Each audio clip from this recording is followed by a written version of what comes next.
시청자 여러분 안녕하십니까. 경제계 유명 인사들을 만나보는 악영TV 초대석 진행을 맡은 이건희입니다. 우리나라 건설업체의 목소리를 대변하는 단체죠. 대한건설협회는 건설업계의 의견을 수렴해 정부 정책에 영향을 미치기도 합니다. 이번 시간에는 유주현 대한건설협회 회장님과 함께 이야기 나눠보도록 하겠습니다.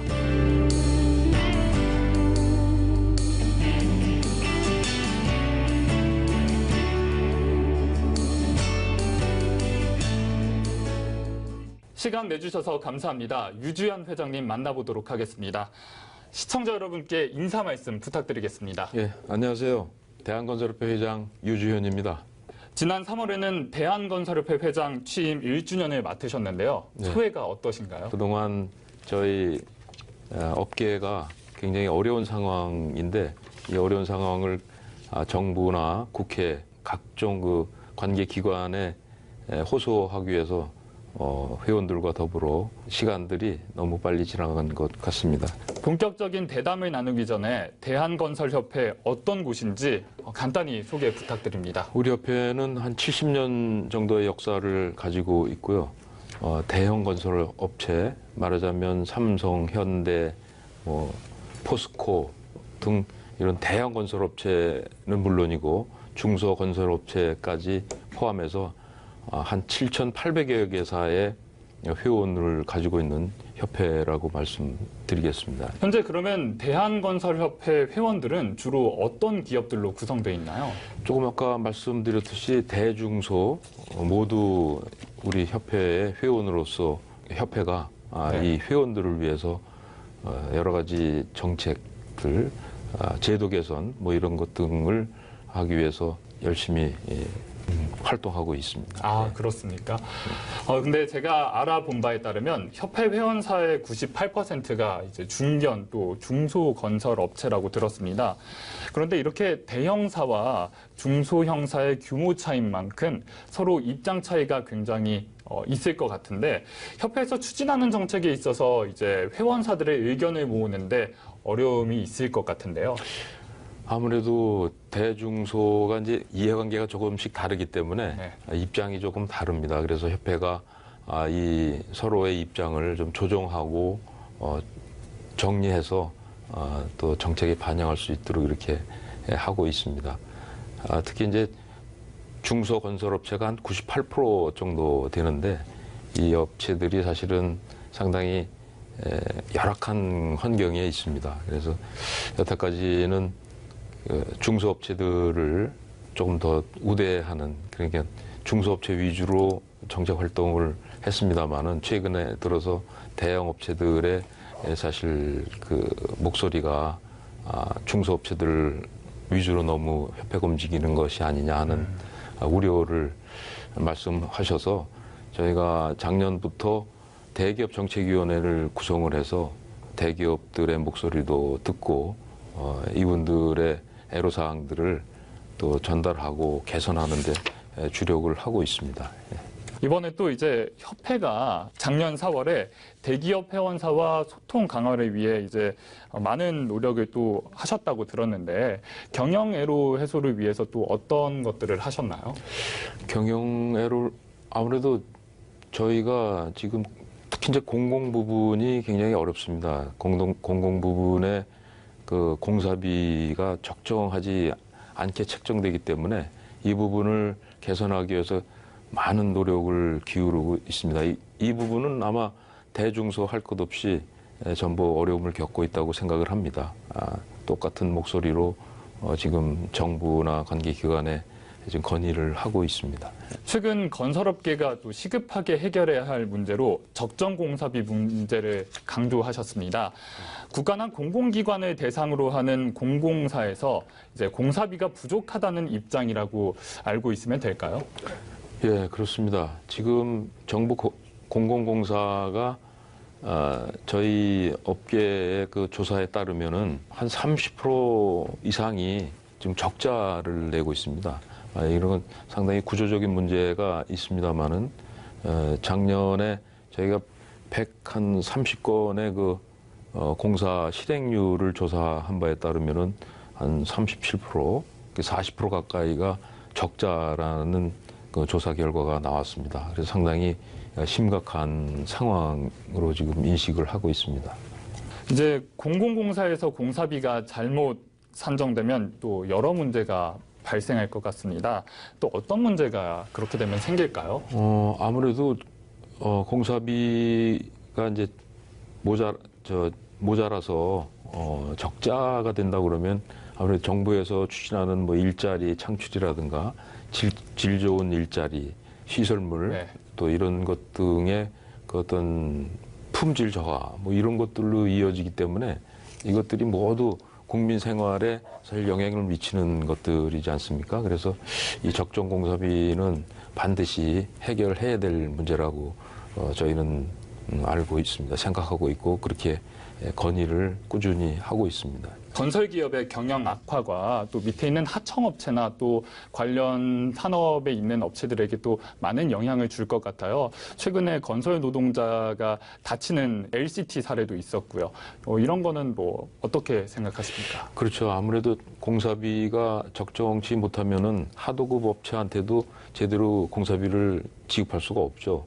그렇게 되면은 아무래도 여러 가지가 열악하게 되죠. 안전 문제라든가 뭐 품질 문제라든가 차후에 이제 뭐 하자 문제라든가 뭐 이런 것 등등이 굉장히 열악해질 수 있는 그런 상황을 만들죠. 적정 공사비가 확보되지 못한다면. 그래서 이 적정 공사비는 어쨌든 저희 업체에 어떤 사회적인 책임을 묻기 이전에 정부가 이 공공공사의 적정 공사비부터 먼저 우선돼야 되지 않겠느냐. 그래야 그 다음에 이제 저희 업체들 또 하도 업체들, 자재 업체들 뭐 등등 주변에 있는 뭐 식당이라든가 하다못해 식당한테도 이제 영향을 미칠 수가 있는 거죠. 그래서 지역 경제에 굉장히 큰 영향을 미치기 때문에 이 적정 공사비는 반드시 좀 해결이 돼야 될 것이다 이렇게 생각을 합니다. 협회에서도 적정공사비 개선을 위해 많은 노력을 기울이고 있는 것으로 아는데요. 어떤가요? 지금 적정공사비 확보를 위해서 저희가 작년에 세미나를 이제 국회에서 열기도 했습니다. 그래서 그 국회의원들께서 참석을 하셔서 적정공사비가 굉장히 중요하다는 걸 인식하시고 올해 그 적정공사비 확보를 위한 그 법안을 이제 발의를 해 주셨어요. 그래서 이 법안이 순공사 원가를 그 말하자면 보존할 수 있는 그런 법안이기 때문에 반드시 좀 이게 통과가 돼야 될 거라고 생각을 합니다. 아시아경제TV에서도 많은 도움 주시기 바랍니다. 네, 알겠습니다. 방금 말씀하신 그 순공사 원가 미만으로 입찰하는 이제 사람들을 이제 낙찰자가 되지 못하도록 하는 그런 덤핑 입찰을 제도적으로 막겠다. 이런 말씀이신 것 같은데 또 이제 협회나 연구계 등으로 구성된 그 공사비 정상화 TF를 구성했다고 들었습니다. 예, 그렇습니다. 협회 또 연구원 또 학계 우리 건설업계에서 어떤 하여튼 그 역량을 집중을 하고 있습니다. 그래서 TF를 구성해서 이 TF에서 나온 안을 가지고 관계기관에 이제 계속 건의를 하고 있고 또 앞으로도 또 할 겁니다. 이번에는 SOC 즉 도로, 항만, 또 철도 같은 공공시설을 일컫는 사회간접 자본에 대해 이야기 나눠보도록 하겠습니다. 최근 SOC 예산이 정부 원안인 17.7조 원보다 1.3조 원 늘어난 19조 원으로 국회에서 확정됐습니다. 그래도 작년 22.1조에 비해 한 3억 원 가량 줄었는데 당초 SOC 예산의 급감으로 건설업계의 위기가 이제 지목되기도 했습니다. 사정이 어떤가요? 아무래도 물량이 줄면은 저희들이 수행할 수 있는 그 공사가 적어지기 때문에 지금 현재 우리 업체들이 고용하고 있는 고용 그 피고용자분들 근로자분들이 아무래도 상당한 영향을 받게 되죠. 물량이 적어지면 아무래도 제일 먼저 구조 조정하는 것이 이제 사람 이제 인력인데 이런 부분들이 굉장히 어려운 부분이 될 겁니다. 우리 SOC가 1조 투자를 하면 14,000개의 일자리를 만든다고 이런 통계가 있습니다. 근데 그런 것들이 기여를 할 수가 없게 되는 거죠. 그래서 우리 일자리를 만드는데 이 SOC 예산이 상당히 중요한 역할을 한다는 걸 다시 한번 인식해 주셨으면 하는 바람입니다. 이번에는 도시재생 사업에 대해 이야기 나눠보도록 하겠습니다. 정부가 도시재생 뉴딜 정책을 통해 도시재생 사업을 적극적으로 추진하고 있는데요. 이에 대해 어떻게 생각하십니까? 도시재생 뉴딜 정책은 저희한테는 이제 기회로 생각을 하고 있습니다.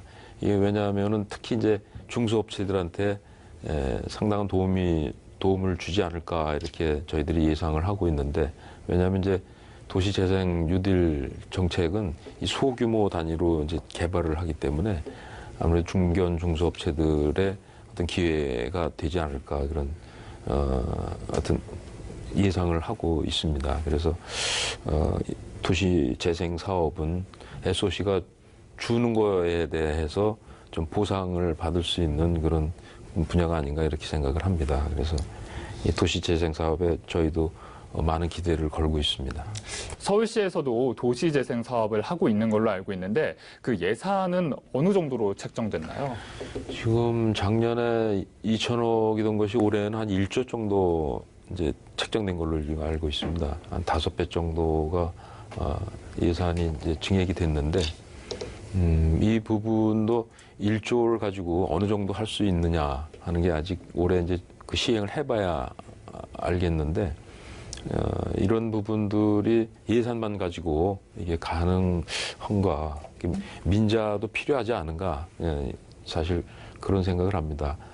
공공 예산 가지고는 이제 한계가 있기 때문에 지금 시중에 자금이 많이 사실 남아 돈다는 말씀들을 하시지 않습니까? 이런 부분들을 뉴딜 정책에 좀 유인할 수 있는 어떤 조건을 좀 만들어 주시면 좋지 않겠냐는 생각이 듭니다. 건설업계에서는 도시재생 사업이 국민 주거 환경에 크게 또 기여할 거라는 이제 예측을 했는데 또 어떤 효과가 있을까요? 조금 아까 말씀드렸듯이 이제 중소 건설업체들이 이제 참여할 수 있는 아주 좋은 기회가 될 거라고 생각을 합니다. 지금 현재도 뭐 가로 정비 사업이라는 것이 있는데 규제가 상당히 심해서 크게 그렇게 진전을 보지 못하고 있습니다. 그래서 전국적으로도 몇 건 되지 않는 그런 사업을 진행하고 있고, 그래서 이제 도시재생 뉴딜 사업에 저희들도 기대를 하고 있고, 동시에 이제 그 도시 가로 정비 사업 이것도 좀 규제를 좀 완화해서 활성화시킬 수 있는 방안을 좀 만들어 주셨으면 하는 바람입니다. 협회 차원에서도 하고 있는 노력들이 있을 것 같아요. 어떤 것들이 있나요? 저희는 사실 이 정책 그 입안자가 아니지 않습니까? 그래서 저희들은 계속 정책에 반영될 수 있도록 이러한 모델을 좀 해주십시오 하는 건의를 계속 하고 있는 거죠. 이런 방향으로 해달라, 또 저런 방향으로 해달라. 그러다 보면 또 어려움이나 문제점들이 있을 것 같은데 그런 건 어떤 것들이 있을까요? 그래서 도시재생 같은 경우에는 아직은 지금 시범 사업 정도 발주가 돼서 이게 어떻게 진행이 되는가, 어떤 모양으로 나올 것인가 하는 거 아직 저희들이 확실하게 이제 가늠을 하기가 좀 지금 어려운 상황이에요. 그래서 올해 지나 보면은 그 윤곽이 나오지 않을까. 그래서 아직은 어떻게 우리가 접근해야 될 건가 하는 부분에 대해서 상당히 좀 어려움을 갖고 있습니다. 요즘 여러 분야에서 4차 산업이 화두로 떠오르고 있습니다. 스마트시티 건설도 이와 관련이 있을 것 같은데요. 이렇게 4차 산업혁명에 발맞춰 업계는 어떤 노력을 또 하고 있나요? 스마트시티, 또 뭐 스마트 도로, 스마트 스마트자가 붙은 어떤 이 4차 산업혁명의 어떤 그 아웃라인은 거의가 건설에 입히는 것들이라고 생각을 합니다. 스마트 시티도 그렇고 스마트 도로 등등 건설에 입히는데 사실 건설은 그렇게 많이 거론이 되지 않고 있는 것 같습니다.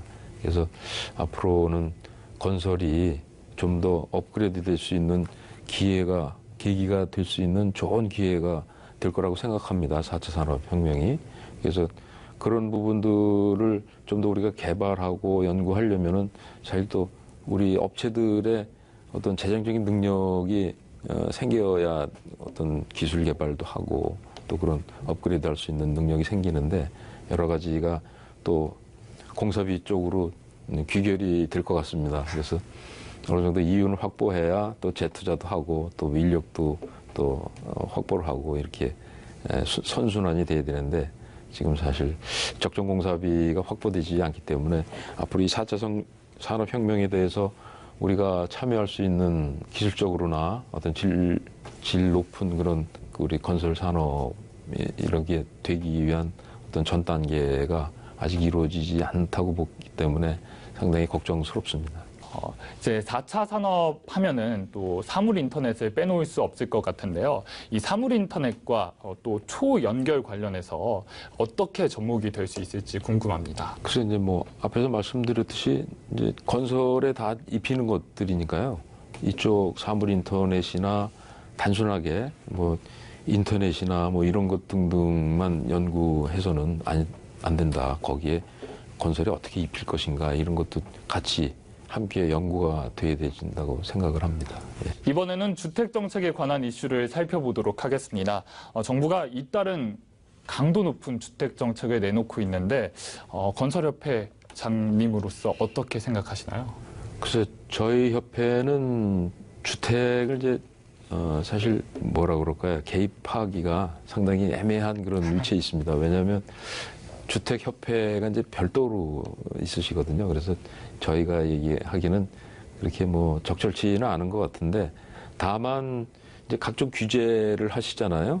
근데 규제를 하게 되면 아무래도 공급 쪽이 위축이 될 것 같아요. 그러면은 공급 쪽이 위축이 되면 기존 아파트나 주택들이 아무래도 가격 상승이 오지 않을까 이제 그런 걱정들을 하고 있습니다. 근데 다만 지금 뭐 대출 규제나 뭐 안전 예를 들어서 재건축의 이제 안전 문제를 강화하는 그런 방안들을 가지고 이제 정부에서 정책을 내놓으셨는데 지금 현재는 상당히 안정적으로 이제 가는 것 같습니다. 현재까지는. 근데 이런 것들이 얼마나 오래 갈지는 더 지켜봐야 되지 않겠냐는 생각이 듭니다. 특히 이제 재건축의 경우에 지금 30년 이상 된 노후 아파트나 뭐 이런 것들을 재건축할 수 있게끔 그전엔 돼 있었잖아요. 근데 이 부분을 굉장히 강화하신다고 그러는데 저희가 1988년도부터인가 그 내진 설계를 이제 시작을 했잖아요. 네. 그럼 그 전에 아파트들은 이제 건물이나 이런 것들은 내진 설계가 안 돼 있다고 봐야 되거든요. 그럼 30년 이상 된 노후 아파트는 안전을 강화한다기보다 내진 설계가 안 돼 있는 그런 아파트는 재건축을 허용하는 그런 방안은 어떨까 하는 생각도 해봅니다. 그래서 너무 규제 일변도를 하면 공급이 적어지고 공급이 적어지면 아무래도 기존에 있는 아파트나 주택들이 가격이 상승이 되지 않을까 그런 걱정이 됩니다. 또 최근에 이제 주택 대출 관한 또 문제가 떠오르고 있는데요. 대출을 활용해 주택을 구입하던 기존의 방식이 앞으로는 자기 자본으로 한정되기 때문에 수요자의 주택 구매 심리가 위축될 거란 전망이 있습니다. 아니면 또 이제 공급 축소로 인기 지역의 가격 상승이 될 수 있을 거란 전망도 나오는데요. 실제로 강남 지역이나 최근 또 마포 지역 같은 경우는 이제 분양 시장에서 가격이 굉장히 튀어오를 거란 이야기가 나오고 있습니다. 어떻게 생각하십니까?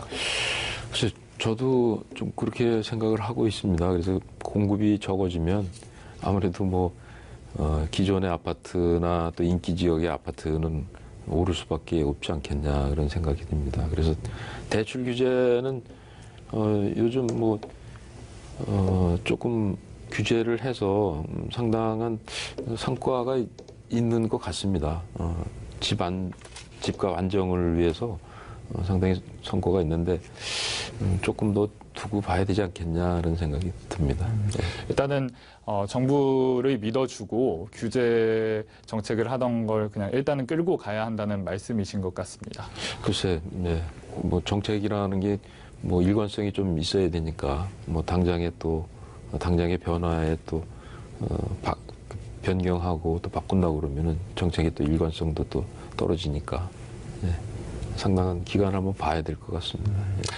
그런데 너무나도 과중하게 개입이 된 상태에서 시간을 오랫동안 끌고 가면은 부작용이 더 심해지는 것 아닌가요? 그럴 우려는 없을까요?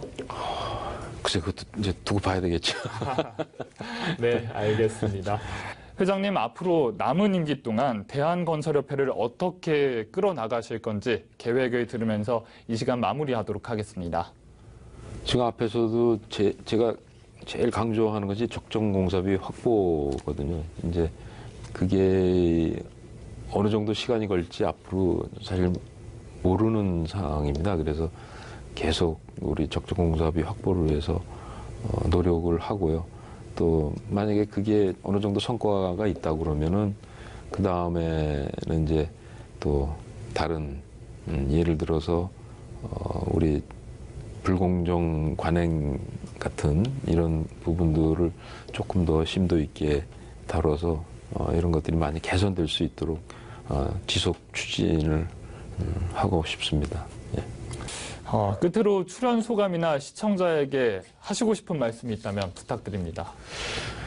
예, 저희 건설은 사실 우리 대한민국의 경제를 이끌어왔다고 해도 과언이 아닙니다. 근데 다만 그 과정에서 조금 부정적인 이미지가 아직도 많이 남아 있는 것 같습니다.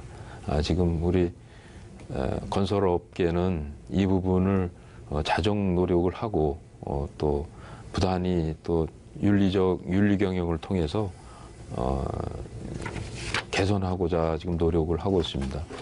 우리 국민 여러분들도 우리 건설업을 과거에 대한민국을 정말 이끌었던 그런 경제 주체로서 다시 한번 일어설 수 있는 계기가 될 수 있도록 많은 격려 또 지원 부탁드리겠습니다. 예, 감사합니다.